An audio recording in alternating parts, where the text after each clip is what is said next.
मछली के मुंह में मिला पैरासाइट, जीभ खाकर खुद बन गया जीभ शिकारी। कैसा लगेगा आपको ये सोचकर कि आपकी जीभ पर एक कीड़ा है जो आपकी जीभ को खाकर उसकी जगह ले ले, हमेशा आपके मुंह में ही रहे। डरावना है ना? लेकिन ये सच है। जीव खाने वाले पैरासाइट होते हैं, यह वाकई मछली के मुंह में रहते हैं। हाल ही में एक स्टूडेंट ने एक ऐसी ही मछली को पकड़ा है जिसके मुंह में पैरासाइट साफ साफ दिख रहा था। यह पैरासाइट उसकी आधी जीभ खा चुका था। दक्षिणी अमेरिका के केप टाउन के पास स्थित कैप अगुलासा में 27 वर्षीय डॉन मार्क्स मछली पकड़ रहे थे। उनके कांटे में एक 6 पाउंड यानी कि 2.72 किलोग्राम की कॉर्पोरेट मछली फंसी। डॉन मार्क्स ने मछली को बाहर निकाला। उसके मुंह में जब कांटा निकाल रहे थे तब उसकी जीभ देखकर हैरान हो गए, क्योंकि इसमें पहले उन्होंने ऐसा कुछ नहीं देखा था। जबकि डॉन खुद मरीन बायोलॉजी के स्टूडेंट है, उन्होंने तत्काल उसकी तस्वीर ली और वीडियो बनाया। डॉन ने इस मछली के तस्वीर नॉर्थ वेस्ट यूनिवर्सिटी के प्रोफेसर निको स्मिथ को भेजी। प्रोफेसर भी हैरान रह गए, क्योंकि इस तरह के पैरासाइट की पहले कभी तस्वीर नहीं ली गई थी, कम से कम इस तरह की तो नहीं जो वो मछली से जीभ से चिपका हुआ हो। निको ने कहा कि मरीन बायोलॉजिस्ट होने के बावजूद मैंने सिर्फ शार्क और समुद्री मछलियों के साथ पैरासाइट देखे हैं, लेकिन ऐसा पैरासाइट कभी नहीं देखा।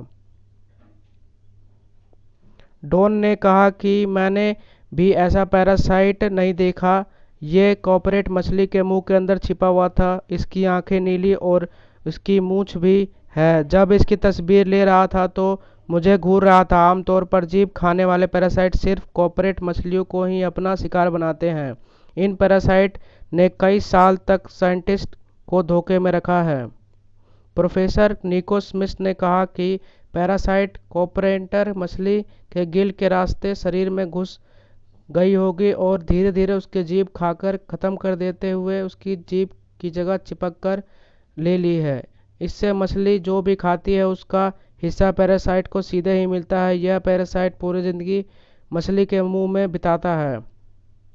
जो प्रो निको कहते हैं कि वैज्ञानिकों को जीभ खाने वाले पैरासाइट के बारे में कई दशकों से पता है, लेकिन इसके बारे में गहनता से अध्ययन शुरू किया गया है। इस अध्याय में इन पैरासाइट के जीवन चक्र और व्यवहार के बारे में रिसर्च हो रही है। जीव खाने वाले ज़्यादातर पैरासाइट जिंदगी बतौर नए शुरू होती है। यह समुद्र में घूमते रहते हैं मछलियों की तलाश में। जब तक जीव खाने वाले पैरासाइट की 280 प्रजातियां खोजी जा चुकी हैं, लेकिन ये सारी एक मछलियों की प्रजाति पर हमला करती हैं। जैसे ही पैरासाइट को लगता है कि उसे सही मछली मिल गई है, वह उसके मुंह में अपना घर बना लेती है और उसी में अपना जीवन बिताती है। यह पैरासाइट अगले अगले पंजों से जीभ की नसें काटकर उससे खून पीता रहता है। जब पैरासाइट मुंह में चला जाता है तब वह नर के मादा और रूप से धर लेता है। उसका शरीर कई गुना बढ़ जाता है, उसके पंजे और दांत भी बड़े और तेज हो जाते हैं। इस समय इस पैरासाइट की आंखें को कोई खास उपयोग नहीं होता, इसलिए ये अक्सर नींद में खोई हुई सी लगती है। जब मछली का जीभ खाकर खत्म हो जाता है तो यह जीव निचले हिस्से से चिपक जाते हैं।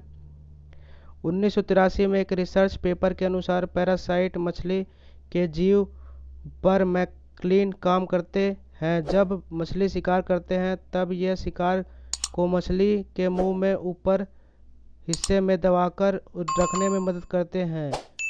इसके दौरान खुद ही खाना खाते हैं। यह दुनिया का इकलौता पैरासाइट है जो अपने शिकार के अंग खाकर उस अंग का काम करता है। अगर नए पैरासाइट मछली में आते हैं तो वह देखता है कि उसे पहले ही मादा पैरासाइट है, तो वह मछली के गिल से चिपक का रहता है और पूरी जिंदगी मछली के गिल में ही बिता देता है। कभी कभी ऐसा होता है कि नर पैरासाइट मछली के अंदर जाकर मादा पैरासाइट के साथ संबंध बनाता है और वह पैदा होते वाले पैरासाइट बच्चे हमेशा के लिए गिल में चिपके रहते हैं। या फिर मछली के शरीर के बाहर निकल जाते हैं, नए शिकार खोजते हैं। जब भी आप किसी कमज़ोर कॉर्पोरेट मछली को देखें तो समझ जाइए उसके शरीर में एक या एक से ज़्यादा पैरासाइट मौजूद हैं जो उसका खून पी रहे हैं। प्रयोगशाला में देखा गया है कि मछली मर जाती है तभी ये पैरासाइट उसके शरीर के अंदर से निकलते हैं। मरने के बाद भी कुछ दिनों तक उसके सिर या शरीर के बाहरी हिस्सों से चिपके रहते हैं। हालांकि इसके बारे में ज़्यादा नहीं पता चला है कि इस पैरासाइट का क्या होता है जब उसके शरीर में मौत हो जाती है। आमतौर पर यह जैविक प्रक्रिया यह है कि अगर किसी शिकार की मौत हो जाती है तो उससे जुड़े पैरासाइट की भी मौत हो जाती है।